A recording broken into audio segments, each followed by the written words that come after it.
Alright, hey guys, so I know it's been a very long time since you've seen anything new from me, and I'm very sorry for that. I got really caught up in just life and things like that, but I figured I would finally do part 2 plus however other many parts there are going to be to this video of my Job Corps video. Please don't mind my eyebrows. I did a terrible thing. So anyway, as I was saying, quite a while back in part 2, whew, so just look over everything carefully. Always double check that you understand everything that they're going to have you sign, that you understand everything they're going to have you do. Now, let me tell you about getting to Job Corps. So, once you have your start date and all of that, originally, okay, let me back up just a little bit. Originally, my start date was going to be in December. It was literally October, and they wanted me out there in like 2 months. I was like, hold the up, I can't do that one. So they changed it to January 12th. And that day is forever set in my mind because it's the day that I left my dad for the first time. And if you know anything about me, which most of you probably don't, you know that I'm very attached to my dad. He's my dad. That's the only way I can say that.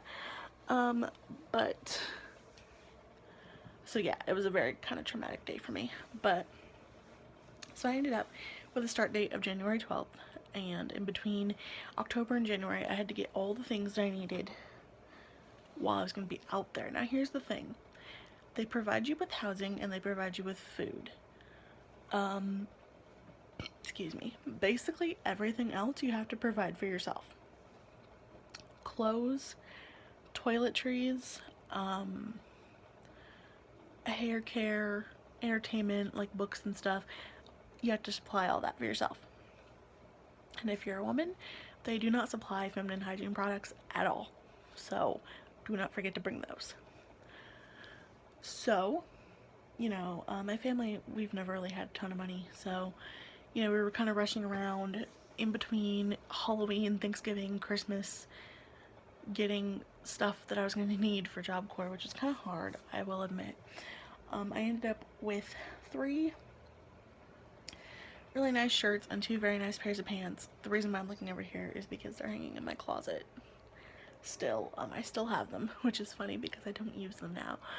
But yes, a couple of nice outfits, a hair straightener, hair dryer, a couple of hairbrushes, about a lifetime supply of hair ties, body wash, shampoo, all of that good stuff, my feminine stuff, a bunch of books. I brought a couple of movies and my small DVD player with me, all that good stuff.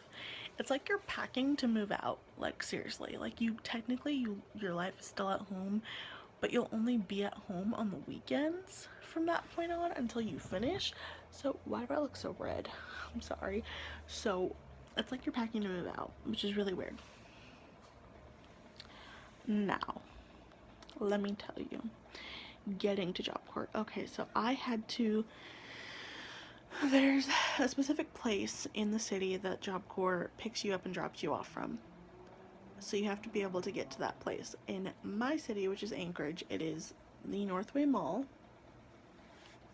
which is a small mall, like a strip mall, indoor. Yeah, so it's a small mall. So I am really, like, freaked out because me and my dad are sitting in the mall parking lot waiting for the bus, car, whatever was going to show up to bring me to Job Corps. And the really weird thing was it was an unmarked car. Like, there was no way you could tell that it was the Job Corps car, which was really weird. There was no markings on it, no nothing. It looked like a giant toaster, which is what they call them, the toasters. So yeah. So I got in this car and my dad puts my bags in the trunk and I like hug him so hard and I'm like refusing to let go, and then finally I'm just like, okay, just let go, just get in the car, you're gonna be fine. I said I love him, I said I'll see him on Friday, and I got in the car. There was another person already in the car because they had been picked up from a court date or something in town and they were heading back up to Job Corps. So it was me and one other person and the driver. And for those of you that don't know, the drive from Anchorage to Palmer is, it's a long one, but I mean, it wasn't like more than an hour at most, I think. It just feels really long because you have to go through so many towns to get to Palmer. And so yeah, I'm sitting in the back of this car with this dude that I've never met, and like we're trying to have a conversation, but it's super awkward and super weird, and I'm really nervous. And whew. And then we get to Job Corps, and I have to go to the main office to get my badge, which I do still have both of them around here somewhere, but I don't know where, so I can't show you, which really sucks because, anyway, it's your badge. You have to have your badge on anytime you go to the cafeteria. You're supposed to have it on all day throughout the day. Like, you're supposed to put it on in the morning and not take it off till you get back to your dorm at night. Anyway, I had two. I had a resident one because I was a resident, and then I had a non-res one because I was going to go non-resident and commute from my house to Job Corps every day, but I'll get into that in a little bit. Anyway, so they give you your resident badge, and they assign you a like a new student helper sort of person who shows you around that first couple of days you're there, and like they're supposed to eat lunch and breakfast and dinner with you like they're your first friend there or whatever. And he assigned this guy to me. He was really sweet. He was really nice. You know, he helped me take my bags up to the women's dorm, and then we sort of sat around for quite a few hours because it was actually, I got there really early. Like they wanted me there at like 10 o'clock in the morning, but we weren't even allowed into the dorms until after the work day was over at 3 o'clock. So it was really weird. So yeah, it's weird. So that first day, I wonder if I have time to get into this one, or if it has to be a part 3. Okay, we're gonna get into this, and then we're gonna go into part 3 after that. So the first day, they assign you, well, you're already assigned to a dorm when you show up. Like, they already know which room you're gonna be in when you get there. So you take all your bags upstairs when you're finally allowed into the dorms, and you settle into your room, which they had cute little welcome to Job Corps signs on our doors with our names on them.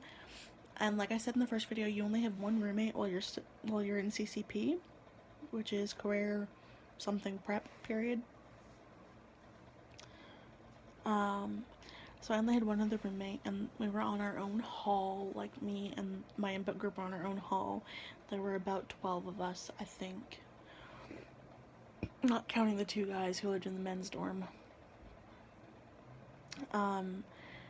So yeah, you get to your room, and your RA comes in, and you have to take out all the stuff out of your bags and go through it with them, so they can, you know, mark down what's valuable, what's not. That way, if something ever gets stolen or goes missing or anything like that, I think it's so that they can know how much they have to repay you to replace it.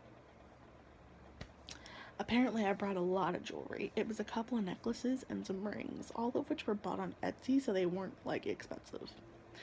But whatever.